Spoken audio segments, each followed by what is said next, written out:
Oh, I'm feeling real dope right now. It's your man Tim Jackson, author of Real Dope, an in-depth comparison between real estate and the dope game, and also the owner of Tim Jackson Realty and the founder of Real Youth Mentoring. And man, I know what you're thinking. I know what you're thinking. What is this guy Tim Jackson talking about today?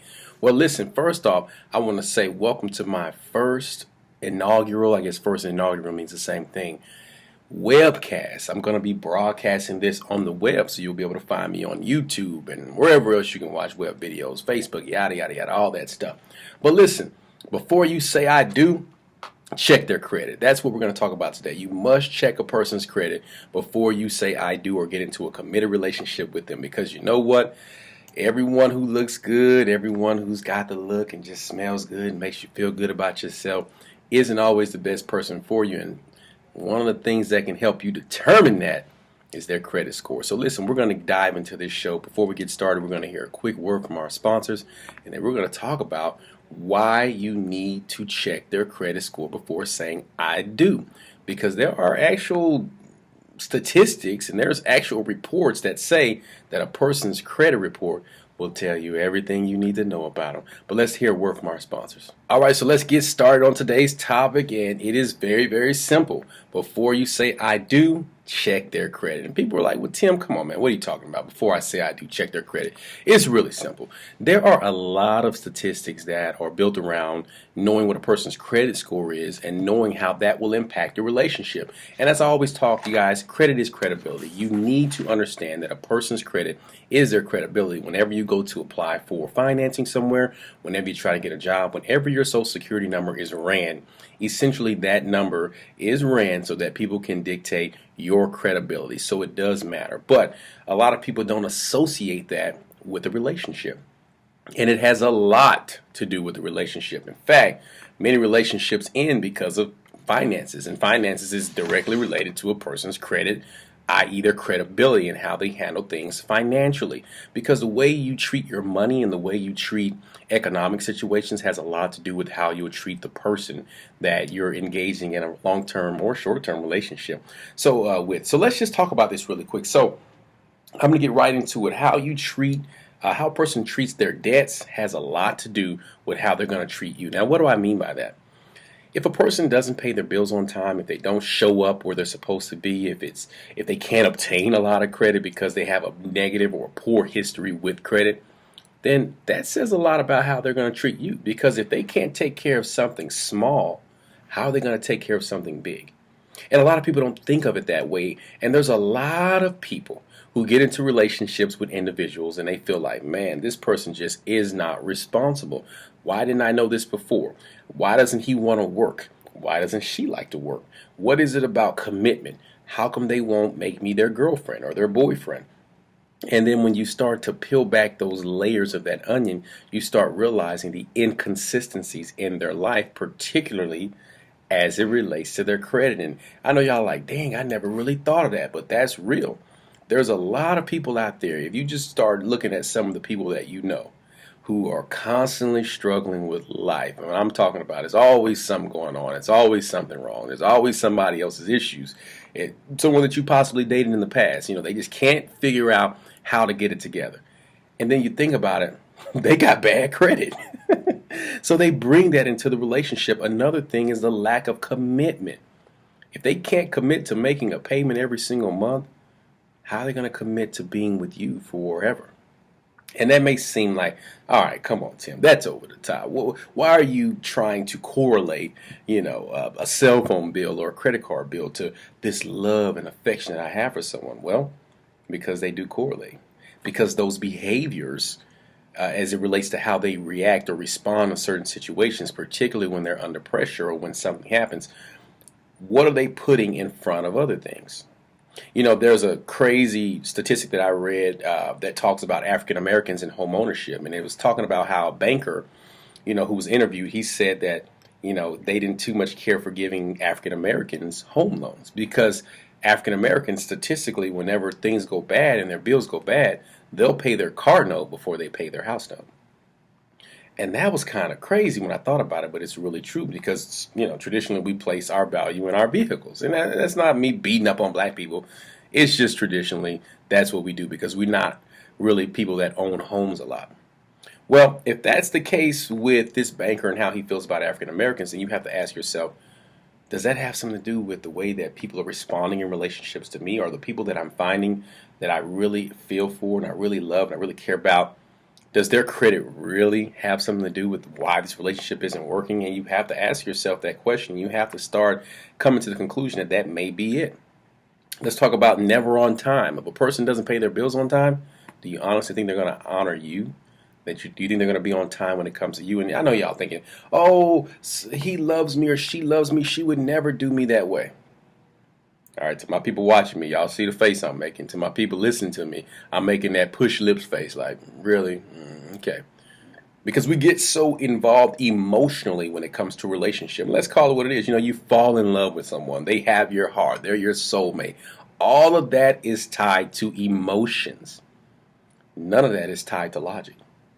So, while I love this person, listen, I've been guilty of it. I've met some people that I just, oh man, I fell head over heels about. And then as I got to see how they handled their finances, it scared the living crap out of me.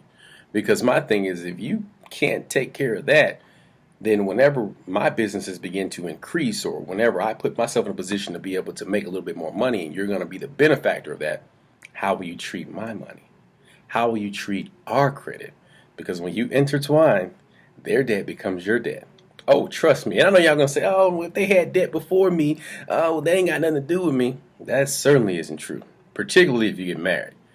Because now when you go to apply for home loans, even if you don't have your spouse on that loan, most lenders want to count their debts, not their income, their debts.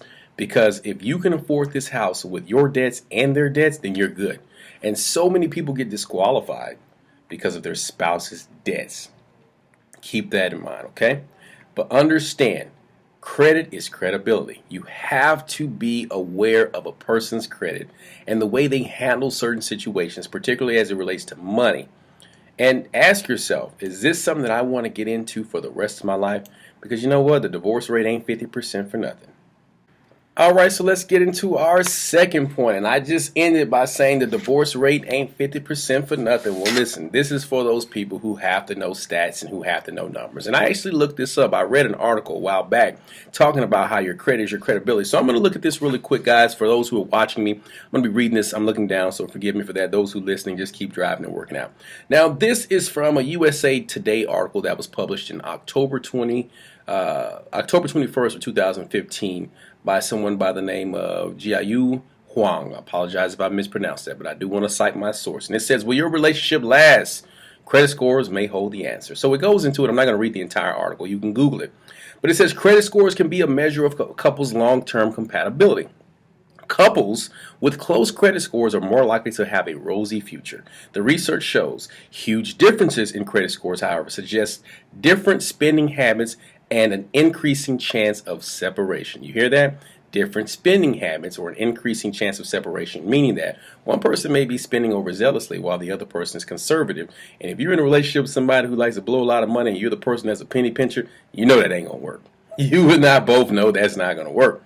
It says a gap in credit scores, the report says, lowers a couple's chances of using joint credit accounts, acquiring new credit, and staying away from financial distress. How many of you all in relationships right now with someone that you're about to jump that broom with, and y'all ain't on any accounts with each other together? I don't want this, my money, this your money, you're going to mix it. But when you get married, you're going to have to cross that path. You're going to have that conversation. Before I got married, me and my wife opened up a joint bank account, and we did it it was real simple how we did it. We just said, listen, we both like to travel, we both like to do nice things, we both like to go out to eat, yada, yada, yada. Let's open up this joint account, and we'll use that money specifically for the things that we like to do as it relates to those entertaining things. And so then what we did was we start putting back a certain percentage of our income into that and began to build a nest egg. Well, over about a year's time, because this is before we got married, we had a pretty decent nest egg and we were using it responsibly. So when we got married, that's when the big thing came where we had to really start talking about how we're going to merge our accounts. And I'll never forget, when I went to go put her on my accounts and vice versa, I wasn't afraid at all because I knew that she was responsible. I knew that she wouldn't go out and spend all my money and go buy stupid stuff, and she knew the same. So it wasn't even an issue, with that. But I know a lot of people who have been married for years and they do not have joint accounts. It matters. All right, so then this thing goes on to say a 66-point difference is linked to a 24% greater chance that a couple will break up during the second, third, or fourth year of their relationship. This is what the research found. 66-point difference is linked to a 24% greater chance that these couples will break up within 2, 3, or 4 years. That's crazy. It says one source of tension caused by differing credit scores, different credit scores, Bear says, is that it can bring down the couple's average score. All right? This can cause trouble with couples applying for mortgages, car loans, and so on. Now, I just said that. That's why I love to pull up these facts, because there's some people that are going to say, Tim, you don't know what you're talking about. You know, you got a credit company, you in real estate, you ain't the expert on relationships. No, I ain't no expert on relationships, but I dang sure know that your credit is your credibility, and that credit can make or break a relationship. Now, if there's a 66-point difference in credit, that matters. And you may say, well, Tim, I got a 700 and she got a 766. There you go. Now, I ain't talking about that. I'm talking about that person with that 540, that person with that 600, or that person with that 575, and that person up in the 630s. And it's time to get a house, and that 575 is keeping you from being able to get a house loan together. So now, instead of you being able to afford that $200,000 house, you can only afford that $110,000 house because this person with that bad credit score also has a ton of debt, or their debt to income ratios are so high that you can't even get on a loan with them or use their income or nothing because they're preventing you. And that's real. That's a real conversation. Like, just think about it. You found this dream home. You have great credit. And 66 is the barometer. I've seen couples where the one couple has a 750, the other person has a 525. And it's not because the person doesn't have good credit or they just don't have any established credit. It's because their credit is jacked. Now it becomes a mentality. That's not to say the 525 person can't change. I know somebody's waiting on me to throw that oop up there. No, it's not saying that, but it is going to take that person to understand that their habits need to change in order to better the relationship. And that's a part of any relationship. If something is going wrong, you have to change those relationships. But I'm not trying to get into the relationship counseling. I'm just pointing out the fact that you have to be on the same page with credit. You have to be on the same page with credit. Because when you go to apply for housing, whether it's apartments or whether it's for a home loan, or you go to get that car, when someone's car breaks down and you go to the dealership, they're going to look at your credit and your income. So that person may make a lot of money, but their credit is horrible. I know people that make six figures that have 500 credit scores, and they're like, I can afford it. I'll pay the higher interest. But it doesn't make any sense to do that. All they have to do is change their habits and behaviors, and they won't be in that situation. So ask yourself, is the person the love of my life, the apple of my eye, the whatever you want to call them, are they worth you paying an extra $300 or $400 more a month for a car note? Tim, you're making this about money. No, I'm making it about credit because credit matters and credit can kill a relationship. And before you sign up for this lifelong commitment with this person, you need to know if they got good credit or not, because that good credit matters. And you have to understand that they don't have to have perfect credit, but they need to show some consistency. Yeah. Did they file a bankruptcy? Did they have some repos? What is it that's causing them to respond? Because there's a lot of people living outside of their means. You meet this person, they're in a nice car, got a lot of jewelry on, they smell good, hair's always done, hair's always cut, they always got on the nice shoes. Dang, they look good. Oh, man.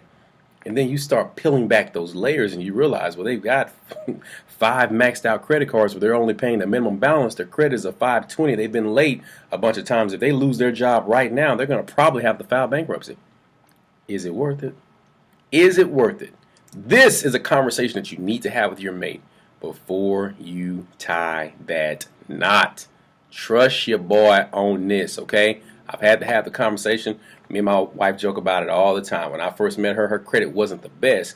But when I looked at her credit, and I did look at that credit, it wasn't that her credit was bad. She had made that one mistake that most college students make. When she got to college, she applied for that pizza credit card and used it and never paid it off. And then 4 years later, she graduates college, she gets into her professional career. Well, here's this card that she never paid on. It came back to haunt her. And they ended up suing her over that card, and she settled it. And from there, I said, well, babe, listen, that's the only thing on your credit. Everything else is good. Let's fix this. And from there, we start building credit together. Now, she's up there. She's up there real well. And we're within that ratio of where our credit scores are only a few points off, and we're both making the right decisions financially. Just have the conversation. Don't be afraid to do it, because if you're afraid to do it now, it's going to haunt you later. All right, we are back for our final point. And listen, the final point is just more so of a debrief. What I want you to understand is this. I'm not trying to beat you guys up. Listen, I know that a lot of people fall in love at a young age. You don't have any established credit. You're not the most responsible person. And with time comes wisdom, and it comes life experiences. I get that. All right. So don't think for one moment that Tim Jackson is out here ragging on you because you have bad credit. No, I'm not. Don't think that for one moment Tim Jackson is saying that you shouldn't date a person because they have bad credit. No, I'm not. I've been in probably 2 serious relationships in my life, and both of those people didn't have the best of credit when I first met them. But as the relationship went on, both of their credit scores improved significantly, and they both maintain above 700 right now. And that's not the brag to say, hey, look at me, I come in your life and turn your credit around. No, that's not what I'm saying. I'm saying a lot of times when people aren't aware of how credit impacts their lives, and when you teach people how credit impacts their lives and how it can impact a relationship, then they tend to say, you know what, this makes sense. Now, that doesn't mean that just because you have perfect credit that you're going to have a good relationship. Absolutely not. There's people out there who are living together and they both got 800 credit scores and they hate each other, and they're probably getting ready to get a divorce or break up. But what I'm saying is there's a 24% chance based on those numbers that things are going to go south if your credit, the credit of your partners, is lower than yours, particularly by 66 points or more. And you know what? Some people just don't spend like you spend. I'm the type of person, I like nice things, but I'm cheap. I'll be the first person to tell you, your boy is cheap, all right? If I'm buying it, it's because I feel like I need it or I really, really want it. But for the most part, I go without. I really do. You see me, I'm in some of the same clothes all the time. Let me fix my collar while I'm talking about clothes. Yeah, but you see me, I'm in the same stuff. I mean, I just don't put value in a lot of things that I used to put value in, because back in the day I would put value in things that didn't mean much to me. But the raw truth is that the person that you're falling in love with and the person that you want to spend the rest of your life with needs to be on the same page with you economically, particularly as it relates to your credit, because credit is credibility. Is that person going to mooch off of you? Is that person going to say, well, you know what, my girl got it, so we good, I don't have to have good credit because she balances us. No, it doesn't work like that with credit. Vice versa. Fellas, if you got good credit and got a lot of stuff going on, you don't want to bring in someone who's going to take advantage of your situation and mess your credit up, because it impacts a lot of things. We know that credit impacts jobs, it impacts your being able to get a home, it impacts being able to get a car, it impacts your interest rates on your credit cards, it impacts a lot of things, particularly your employment. That matters to a lot of people. People are using credit as a disqualifier these days. So listen, check their credit. Before you say I do, check their credit. Have a very, very intense conversation about what it is that they need to do to improve their score if it is subpar.